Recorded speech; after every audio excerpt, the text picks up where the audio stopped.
tədbirlərdə olursa, özəl sektorda olursa, bu gün Layihə çərçivəsində müsahibədən uğurla keçən 45 iştirakçı liderlik bacarıqları, effektiv komanda işi, ictimai fəaliyyət, kommunikasiya və şəxsi inkişaf mövzularında məlumatlar əldə edəcək.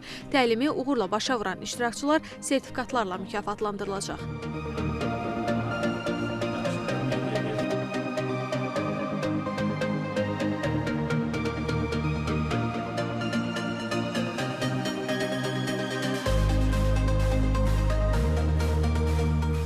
İmişli, Oğuz, Beyləqan və Neftçala gəncləri üçün də keçirilən layihənin məqsədi gənclərin liderlik potensialının üzə çıxarılması, onların şəxsi və peşəkar inkişafına dəstək göstərilməsi, liderlik və komanda ilə işləmək bacarıqlarını inkişaf etdirmək, eləcə də cəmiyyətin inkişafına fəal və məsuliyyətli iştirakının təşviq edilməsidir.